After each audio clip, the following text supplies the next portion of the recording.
What's up, my comic book comrades? If you guys are unaware, Spider-Man writer Nick Spencer has recently brought back D-list Spider-Man villain, Sin Eater. He's one of those Spider-Man villains who's not really well known, but had a good story or two back in the day. But like I just said, Nick Spencer is looking to make him a prominent villain with his current Spider-Man story arc. So today we thought it'd be fun to give you guys the origin of Sin Eater, and we're gonna run down his most recent updated origin that was given to us in the Amazing Spider-Man Sin's Rising Prelude. It was also written by Nick Spencer, so sit back, relax, grab a drink, or maybe a snack, because we're about to talk some comic books. Now, in the Amazing Spider-Man Sin's Rising Prelude one-shot, it gives us Sin Eater's modern origin, which basically just expands his original origin / updates and modifies it a bit here and there. But before I give you his origin, some people may have never even heard of this character, as he's not nearly as popular as characters like Venom, Green Goblin, or Dr. Octopus. So let me give you guys a brief description of what he's all about, who created him, and when he first appeared. He was created by Peter David and Rich Butler, and first appeared in Peter Parker the Spectacular Spider-Man issue 107. As for who he is, Sin Eater is a former agent of S.H.I.E.L.D. and police detective with a double personality. Because of this, he became a serial killer that Spider-Man would eventually stop. So now that you got the super dumbed down explanation of who this villain is,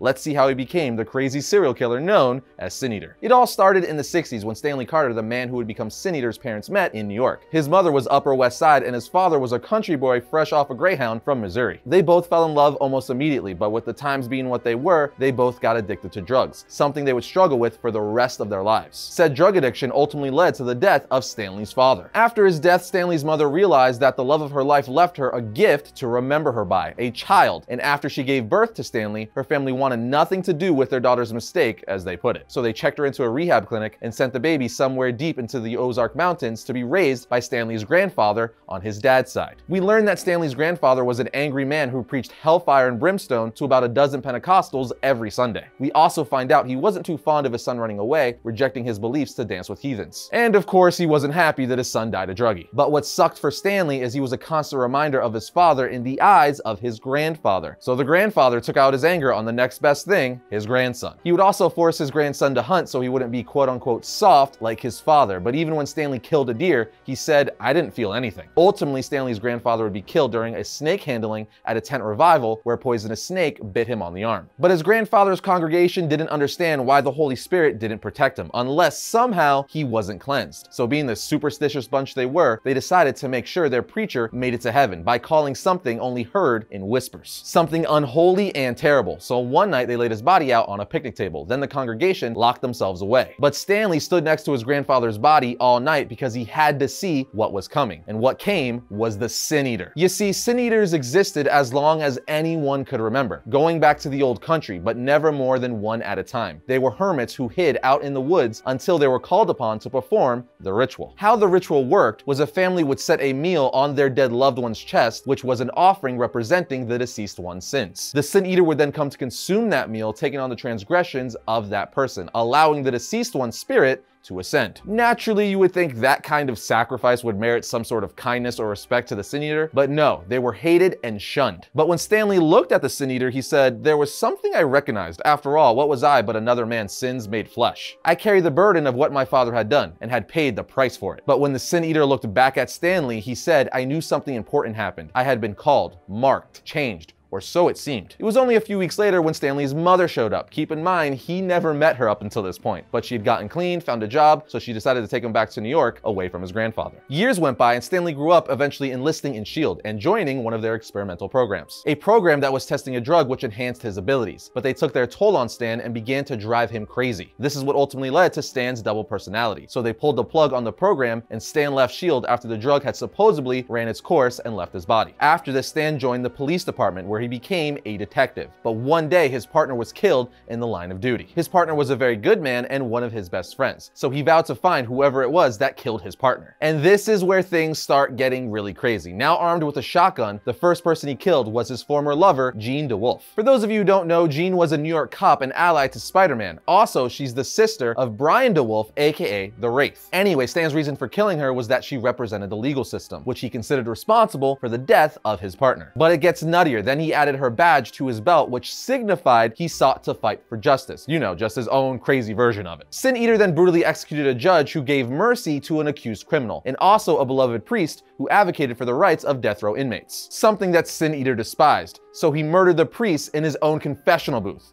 What I'm saying is, if you haven't caught on by now, Sin Eater is definitely not a G-rated character. Heck, he's a hard R. Ultimately, after a confrontation with Spider-Man, Stan would combat his double personality and say to himself, "Carter, you fool, what have you done?" So in order to kill the Sin Eater side of his personality, he charged the cops with a shotgun, at which point they obviously shot him and killed him. But we see a few panels later that Sin Eater had no intention of harming the cops, as the shotgun wasn't loaded. Carter was in control at that point, he just wanted the cops to kill him and put the Sin Eater out of his misery. Now some of you may be saying, if Sin Eater died all those years ago, how the heck is he back in Nick Spencer's Spider-Man run? Well, at the end of the Sin's Rising comic one-shot, Nick Spencer had the character Kindred bring Sin Eater back to life. If you don't know who Kindred is, he's a mysterious new villain that has ties to Mysterio and has been watching Spider-Man from the shadows. In any case, the Sin Eater is now back from hell and making things incredibly difficult for Spider-Man. But now that you know all about Sin Eater, let's talk briefly about his powers and abilities. In the past, Sin Eater had artificially enhanced capabilities, which were pretty similar to that of Captain America's, but not as good. So while he was stronger and faster than a normal human, he wouldn't be considered truly superhuman, just above average. And like I said earlier, the SHIELD experiments gave him these abilities,